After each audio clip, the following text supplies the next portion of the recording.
बिहार में कोई ऐसी फेलोशिप? यूपी, बिहार, हरियाणा, राजस्थान, इन राज्यों में यहाँ अभी इस तरह की कोई भी फेलोशिप नहीं है। सामाजिक न्याय के सबसे बड़े सामाजिक न्याय के सबसे बड़े ठेकेदार हैं। एक चीज और यहाँ मैं ऐड करना चाहूंगा, जो ज्यादा दुख की बात है कि मायावती जी ने अपने भतीजे को विदेश पढ़ाया, ठीक है। अखिलेश यादव खुद विदेश पढ़े, बेटी को अभी एडमिशन उन्होंने कराया लंदन में।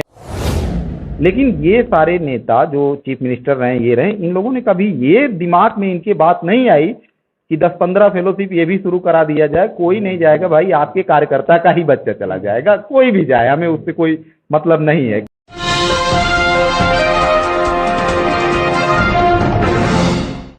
साथियों नमस्कार, मैं हूं नीरज पटेल और आप देख रहे हैं नेशनल जनमत। बाबा साहब भीमराव अंबेडकर और सरदार वल्लभ भाई पटेल, इन दोनों का नाम लेकर के तमाम बहुजन समाज के संगठनों और राजनीतिक दलों ने खूब राजनीतिक रोटियां सेकी और अभी भी सेक रहे हैं। लेकिन इन दोनों के ही सिद्धांतों पर अमल करने का समय न बहुजन संगठनों के पास है, ना ही राजनीतिक दलों के पास, क्योंकि इनका नाम जपने भर से जब वोट बैंक का काम बन जाता है तो उनके सिद्धांतों पर अमल क्यों किया जाए। उनके तमाम सिद्धांतों में से दो महत्वपूर्ण ये कि दोनों ही अच्छे बैरिस्टर थे, दोनों ही विदेश से पढ़ करके आए थे। लेकिन बहुजनों के गरीब तबके को अगर छोड़ दिया जाए तो अपेक्षाकृत जो संपन्न तबका अपने आप को मानता है, उसने भी इन दोनों को फॉलो नहीं किया। ना अपने घर में अच्छे बैरिस्टर तैयार किए, ना ही बच्चों को विदेश पढ़ने के लिए भेजा। गरीब लोगों के लिए शिक्षा की व्यवस्था करने की जिम्मेदारी राज्य सरकारों की थी, कम से कम उन सरकारों की थी जो बाबा साहब का नाम लेकर के सत्ता में आई थी। लेकिन उन सरकारों ने भी ध्यान नहीं दिया। फैजाबाद से जेएनयू और फिर जेएनयू से लंदन विश्वविद्यालय तक का सफर तय करने वाले अरविंद कुमार से बात करने के बाद यह जानने की कोशिश की है कि आखिर बहुजन छात्र विदेश जाना चाहते हैं, पढ़ना चाहते हैं, तो जाएं कैसे। राज्य सरकार या केंद्र सरकार द्वारा कौन सी फेलोशिप उनको मिलती है जिसके माध्यम से वो विदेश पहुंच सकते हैं। इसमें हमने ये भी जानने की कोशिश की है कि सामाजिक न्याय का राग अलापने वाली पार्टियां, चाहे वो बिहार की हो चाहे वो उत्तर प्रदेश की, आखिर इन पार्टियों के राज्य में बहुजन छात्रों को विदेश भेजने की क्या तैयारी थी। बहुजन छात्रों के लिए बेहद महत्वपूर्ण इस इंटरव्यू के तीनों भागों को देखिएगा, आपको समझ में आ जाएगा कि उत्तर भारतीय नेताओं का सामाजिक न्याय महज दिखावे के लिए है। सामाजिक न्याय की असली लड़ाई दक्षिण भारतीय राज्य के एमके स्टालिन जैसे मुख्यमंत्री ही लड़ रहे हैं। शायद यही वजह है कि विदेशों में अरविंद कुमार को या तो SC ST छात्र दिखते हैं, OBC छात्र अगर इक्का दुक्का दिखाई भी देते हैं तो वो दक्षिण भारतीय राज्यों से होते हैं। पहला पार्ट सुनिए। साथियों नमस्कार, मैं हूं नीरज पटेल और आप देख रहे हैं नेशनल जनमत। मेरे साथ अरविंद कुमार जी हैं। इस समय यूनिवर्सिटी ऑफ लंदन के रॉयल हॉलवे कॉलेज से PhD कर रहे हैं। तो तमाम सारे लोगों के जहन में ये सवाल उमड़ना लाजमी है कि ये लंदन पहुंचे कैसे। मैं भी नेशनल जनमत के दर्शकों तक ये बात पहुंचाना चाहता हूं आपके माध्यम से कि आखिर ये सफर आपने तय कैसे किया। बहुत बहुत धन्यवाद नीरज भाई, नेशनल जनमत पर मुझे इनवाइट करने के लिए। और देखिए, मेरी जो है स्कूली शिक्षा वो जवाहर नवोदय विद्यालय फैजाबाद से हुई थी। उसके बाद 2001 से 2008 तक मैं वहाँ था। उसके बाद मैं 2008 से 10 तक इलाहाबाद में रहा, NDA वगैरह की तैयारी किया। फिर मैं JNU चला गया, वहाँ से मैंने BA किया और वहीं से MA किया, फिर MPhil किया, फिर उसके बाद मैं लंदन यूनिवर्सिटी गया। उन दौरान एक और बहुत इंपॉर्टेंट मेरे लाइफ का अचीवमेंट रहा था कि जब JNU का MPhil PhD एंट्रेंस एग्जामिनेशन हुआ 2015 में, तो उसका मैं ऑल इंडिया टॉपर था और पहला मैं शेड्यूल कास्ट स्टूडेंट था जो कोई जो है बहुजन कम्युनिटी का स्टूडेंट जो JNU में एग्जाम टॉप किया था। उसको लेकर लोगों ने ज़्यादा कंसर्न मतलब दिखाया और लोगों ने कहा नहीं, आपको जो है ये ट्राई ही करना चाहिए। उन्हीं दिनों प्रोफेसर विवेक कुमार जर्मनी गए, कोलंबिया विश्वविद्यालय गए थे और ये दो घटनाएं जो थी उसने काफ़ी इनकरेज किया। और जब वहाँ से सर आए तो और भी कुछ प्रोफेसर, ये लोग जो है मुझे इनकरेज करना शुरू किए कि नहीं जो है एक बार देख लेना चाहिए ये भी ऑप्शन। भारत सरकार का सामाजिक न्याय एवं अधिकारिता मंत्रालय, जिसे ministry of social justice and empowerment, वो एक फेलोशिप देती है, नेशनल ओवरसीज स्कॉलरशिप कहते हैं। और वही फेलोशिप जो है मिनिस्ट्री ऑफ ट्राइबल अफेयर भी देती है, उसे भी नेशनल ओवरसीज स्कॉलरशिप कहते हैं। तो उन दिनों वहाँ एक फिशरीज डिपार्टमेंट में एक सचिव हुआ करते थे, डॉक्टर राजशेखर उंगरू, जो कि हरियाणा कैडर में आजकल प्रिंसिपल सेक्रेटरी हैं, और वो सामाजिक न्याय एवं अधिकारिता मंत्रालय में डायरेक्टर रह चुके थे। और उन्होंने डायरेक्टर रहते हुए एक दो बहुत बड़ा काम किया था। रिसर्च स्कॉलर्स के लिए जो नेशनल फेलोशिप है वो उन्होंने उसको शुरू कराने में यूपीए फर्स्ट गवर्नमेंट में उनका बहुत बड़ा योगदान था, जिसे पब्लिक राइट में नहीं रिकॉग्नाइज, ज़्यादा लोग नहीं जानते हैं। तो उन्हीं से मुलाकात करने के लिए मैं गया और वो पूरी प्रोसेस मैंने देखा कि हाँ कैसे जो है अप्लाई किया जाता। फिर मैंने अप्लाई किया। मैं इनइक्वलिटीज़ पर काम करता था, अभी भी करता हूँ। इनइक्वलिटीज, राइजिंग इनइक्वलिटी पर मेरा प्राइमरी वर्क होता है। तो उन दिनों लंदन स्कूल ऑफ इकोनॉमिक्स में एक इंस्टीट्यूट खुला था, इंटरनेशनल इनइक्वलिटी इंस्टीट्यूट, आज भी है वो, स्पेसिफिकली इनइक्वलिटीज की स्टडीज के लिए। तो मैंने उनको मेल लिखा और कहा कि मैं ज्वाइन करना चाहता हूँ ये इंस्टीट्यूट। तो वो लोग बताए कि अभी हम लोग नए हैं, हमने मास्टर्स प्रोग्राम शुरू किया है और मास्टर्स प्रोग्राम के लिए आप अप्लाई कर दीजिए, MSc in inequality studies. PhD के लिए जो है हम आगे देख लेंगे। तो मैंने वो प्रोग्राम के लिए अप्लाई किया और मुझे एडमिशन ऑफर लेटर आ गया। तो दोबारा मैंने मंत्रालय को अप्रोच किया, वही पूरी प्रोसेस, कुछ कुछ जो सीनियर वगैरह अधिकारी वगैरह थे उन लोगों ने मदद किया। तो अप्लाई तो हो गया, लेकिन तो मंत्रालय ने फेलोशिप डिनाई कर दिया उस साल और बताया कि जो है आप डबल मास्टर्स नहीं कर सकते हैं।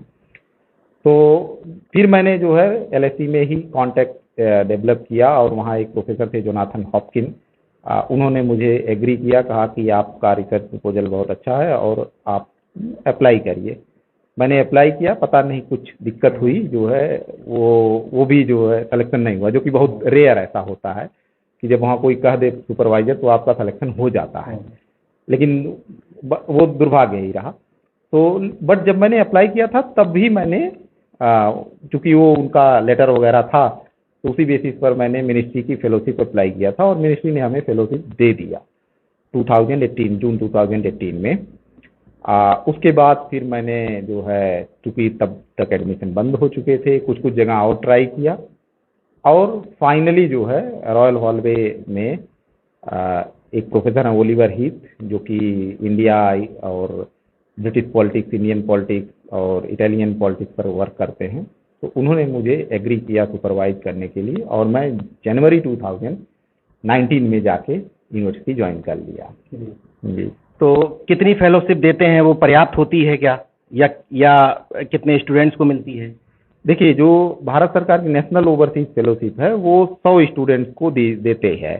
100 स्टूडेंट्स में वो स्टूडेंट शेड्यूल कास्ट के होते हैं और लैंडलेस लेबरर एक कैटेगरी उन्होंने बनाया है, तीसरी कैटेगरी डिनोटिफाइड ट्राइब को बनाया है। ओबीसी के लिए नहीं है? ओबीसी के लिए नहीं है। और जो है जब से मैं गया हूँ तब से मैंने कुछ प्रयास किया है व्यक्तिगत तौर पर कि जो है कुछ सांसदों वगैरह को लेटर लिखा है, जिसमें मनोज झा जी ने इस मुद्दे को राज्यसभा में पिछले साल फरवरी महीने में जो है इसको राज्यसभा में उठाया कि जो है इसको ओवरसीज नेशनल ओवरसीज फेलोशिप को ओबीसी स्टूडेंट को भी एक्सटेंड की जानी चाहिए, क्योंकि जो है ओबीसी स्टूडेंट विदेशों में देखने पर मुझे ओबीसी स्टूडेंट बिल्कुल नज़र नहीं आते हैं। एससी स्टूडेंट दिखाई दे रहे हैं, उत्तर भारत से नहीं दिखाई दे रहे हैं, बहुत कम दिखाई दे रहे हैं, लेकिन दक्षिण भारत से हैं, महाराष्ट्र से हैं, तमिलनाडु से हैं, आंध्र प्रदेश से हैं, केरला से हैं, लेकिन यूपी, बिहार, हरियाणा, राजस्थान, इन राज्यों से बहुत कम है। इक्का दुक्का एससी स्टूडेंट हैं और बाकी जो है ओबीसी स्टूडेंट बिल्कुल ही ना के बराबर हैं। रिसर्च में तो बिल्कुल ही ना के बराबर हैं, मतलब बहुत रेयरेस्ट कोई आईएएस ऑफिसर वगैरह है तो वो पैसा वैसा खर्च करके भेज दिया। ये कोशिश है और मैं आप लोगों से भी कहूँगा कि जो है इस पर कोशिश करिए। आप लोगों की रीच ज़्यादा लोगों में है, हम लोगों की बात कम लोग सुनते हैं, लेकिन तो अगर आप लोग इसको थोड़ा सा पिकअप करेंगे तो प्रॉबेबली जो है national overseas scholarship OBC student को भी जो है मिलनी चाहिए। और वो अभी अभी जितनी मिल रही है हाँ। उतनी काफी है या ना काफी? देखिए, फीस के मामले में नेशनल ओवरसीज स्कॉलरशिप के अंदर स्टूडेंट की 100% फीस पेमेंट हो जाती है। वीज़ा वगैरह का जो भी पैसा है वो मिलता है, जो आपका फ्लाइट किराया है एक बार जाने आने का वो देते हैं, और मेंटेनेंस अलाउंस देते हैं। मेंटेनेंस अलाउंस कुछ शहरों में जैसे लंदन, पेरिस, न्यूयॉर्क, वाशिंगटन, ये सब शहरों के लिए जो मेंटेनेंस अलाउंस है, मेंटेनेंस अलाउंस कम है, लेकिन मतलब कुछ नहीं से बहुत बेहतरीन है ये है। बट हाँ, अगर गवर्नमेंट उसको रिवाइज कर दे, इसको लिए भी कोशिश जारी है हम लोगों की कि भारत सरकार उसको रिवाइज करे। और जो अगर कोई सांसद वगैरह आपका प्रोग्राम देखते होंगे तो उनसे भी हम लोग रिक्वेस्ट करेंगे कि उन लोगों को इस पर थोड़ा सा फोकस करना चाहिए कि जो है कुछ शहरों के लिए खासकर जो है उसे रिवाइज किए जाने की जरूरत है। अच्छा, बाबा साहब खुद विदेश में पढ़े थे, इसके बाद वो भारत लौटे तो स्वाभाविक तौर पर उनके पास इतनी डिग्रियां थीं जो उस समय उस दौरान किसी के पास नहीं थी। बाबा साहब की प्रतिष्ठा भी इसलिए बढ़ी और वो शिक्षा को मेन हथियार भी मानते थे। तो बाबा साहब का नाम लेने वाली जो पार्टियां हैं, चाहे पहले सत्ता में रही हो या वर्तमान मौजूदा सरकार भी कहती है कि हम बाबा साहब के अनुयायी हैं, क्या राज्य सरकारों को राज्यों से नहीं शुरू करना चाहिए इस तरह की फेलोशिप? नहीं, इनफैक्ट जो है ये जो फेलोशिप है इसके बारे में लोग कहते हैं कि इसे बाबा साहब ने ही शुरू कराया था। इस तरह की फेलोशिप का पहला जो जिक्र मिलता है वो 1946 में मिलता है। 46 में जब बाबा साहब जो है वहाँ गवर्नर जनरल की काउंसिल में मेंबर थे, 30 स्टूडेंट अराउंड गए हुए थे वहाँ पर, उनका वहाँ फोटो वगैरह लगा हुआ है। बाबा साहब गए थे 46 में जो है लंदन, तो उन सारे स्टूडेंट के साथ फोटो वगैरह है। बाद में फेलोशिप बंद हो गई थी, बट ग्रेजुअली दोबारा से ये बिगिन हुई। ये एक चीज जो फेलोशिप डिस्ट्रीब्यूशन, मतलब विदेश जाने के लिए फेलोशिप के जो डिस्ट्रीब्यूशन का पैटर्न है, वो एक तो केंद्र सरकार चला रही है, जो नेशनल ओवरसीज फेलोशिप चल रही है, जिसमें एससी स्टूडेंट जा रहे हैं, ट्राइबल स्टूडेंट जा रहे हैं, 2-4 जो है लैंडलेस लेबरर जा रहे हैं, 2-4 नोटिफाइड ट्राइब के लोग जा रहे हैं। डिनोटिफाइड ट्राइब आप जानते हैं केवल महाराष्ट्र के लोग होते हैं। लेकिन तो ओबीसी स्टूडेंट के लिए अभी इस तरह का कोई प्रोविजन नहीं है। तो एक जो है जो केंद्र सरकार वाली फेलोशिप है, इसमें ये डिमांड होनी चाहिए कि ओबीसी स्टूडेंट्स को लेकर ओबीसी स्टूडेंट को ये वो एक्सटेंड की जानी चाहिए।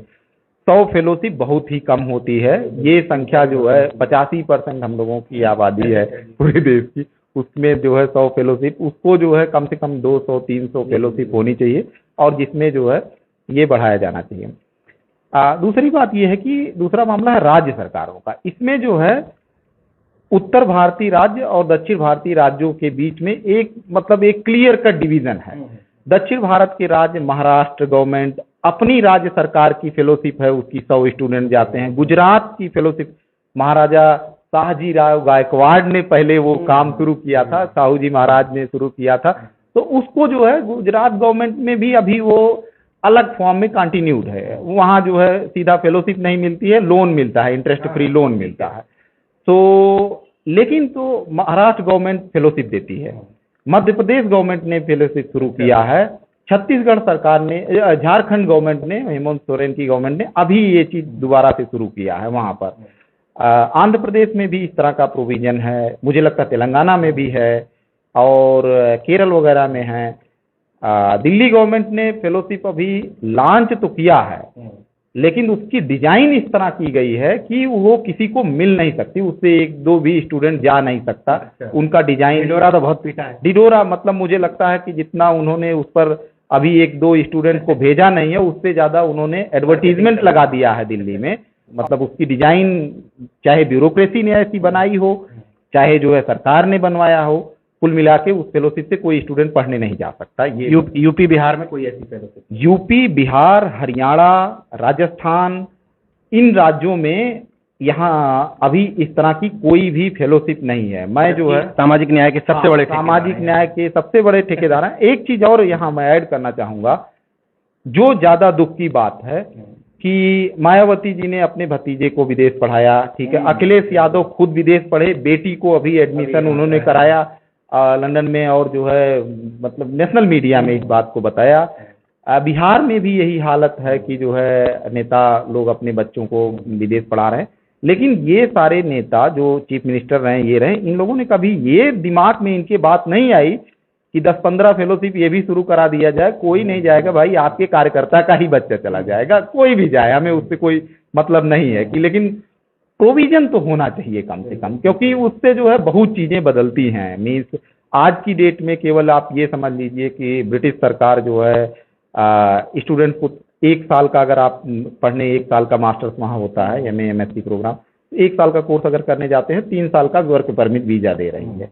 और 3 साल वहाँ मतलब अगर लोन भी कोई दे दे, गवर्नमेंट इंटरेस्ट फ्री लोन दे दे, तो अब स्टूडेंट अगले 1 साल में, पढ़ाई के 1 साल में आपका लोन पूरा कर देगा और 2 साल बहुत अच्छे से कमा लेगा, वहाँ उसको एक जॉब अपॉर्चुनिटी भी क्रिएट हो जाएगी, लिंक डेवलप कर लेगा और ढेर सारे और तमाम स्टूडेंट्स को एंट्री करा सकता है। जैसे मैं गया तो काफ़ी जो है स्टूडेंट्स उसके बाद इनकरेज हुए, अप्लाई करना शुरू किए, हमने वर्कशॉप कराया हूँ, तो लोग जो है अब अप्लाई करना शुरू कर रहे हैं। लेकिन तो फंड जो है इन राज्यों में नहीं है, केंद्र सरकार में वही थोड़ा सा है, जो कि बहुत कम, मैंने बता दिया, ओबीसी स्टूडेंट तो कहीं नहीं है उसमें, जो है जो बहुत दुख की बात है। जैसे आपने अप्रोच किया वहां पर, हाँ सांसद जी का नाम भी लिया आपने, हाँ कि झा साहब से आपने अप्रोच किया। हाँ यूपी में आपने कुछ नेताओं से अप्रोच किया? हाँ, नहीं, मैंने कई लोगों से अप्रोच किया था, मतलब उनमें कुछ 1-2 हमारे मित्र भी हैं जो सांसद वगैरह हैं, लेकिन इन लोगों ने इस मामले में रिप्लाई नहीं किया, कोई रिप्लाई नहीं किया। इनफैक्ट अप्रोच करने के पहले मैंने फेसबुक पर ये बात पूछा था कि किन किन सांसदों को जो है कुछ मुद्दे अगर उठवाने हो पार्लियामेंट में, तो किसको किसको नाम लिया जा सकता है, जिसको, तो लोगों ने वही जैसे होता है, नॉर्मल सी बात है कि अपनी अपनी जाति के, मतलब यहाँ के लोगों की सोच ऐसी ब्रैकेटेड बंद हो चुकी है कि वो लोग अपनी अपनी जाति के नेताओं का नाम बताए, सांसदों का। तो हमने कहा कॉन्टैक्ट नंबर वगैरह बताइए, पार्लियामेंट की वेबसाइट से कुछ का जो है वो लिया, कुछ को मैसेज वैसेज भी किया ट्विटर वगैरह पे, तो जो रिप्लाई करेगा वो करेगा, जो नहीं किया अब उसको हम क्या कर सकते हैं। तो जो एक सांसद रिप्लाई किए वो मनोज झा जी थे और उन्होंने इस सवाल को उठाया। चूंकि इस बार स्टूडेंट सेलेक्ट हुए और ढेर सारे स्टूडेंट ने पब्लिक फंडिंग, क्राउड फंडिंग कराया है, तो अब की बार ये डिबेट का मुद्दा बन गया। और डिबेट का मुद्दा बनने की वजह से जो है कुछ तमिलनाडु के 1-2 सांसदों ने इसको राज्यसभा में, लोकसभा में उठाया है, लेकिन यूपी बिहार वाले सांसद अभी भी इस पर जो है बाकी चुप हैं। लंदन विश्वविद्यालय से पीएचडी कर रहे बहुजन स्कॉलर अरविंद कुमार के इंटरव्यू का यह पहला पार्ट था। अब दूसरे पार्ट में हम आपको बताएंगे कि किस तरीके से छत्रपति साहू जी महाराज और गायकवाड़ राजा की जो एक मजबूत विरासत हमको मिली थी, जिसके तहत बाबा साहब अंबेडकर जैसे स्कॉलर को विदेश भेजा गया था, उस परंपरा का निर्वहन उत्तर भारतीय राज्यों के तथाकथित बहुजन या सामाजिक न्याय के नेताओं ने नहीं किया। देखते रहिए नेशन जनमत, जागरूक और सजग बने रहिए। जय विज्ञान, जय संविधान, जय लोकतंत्र। धन्यवाद।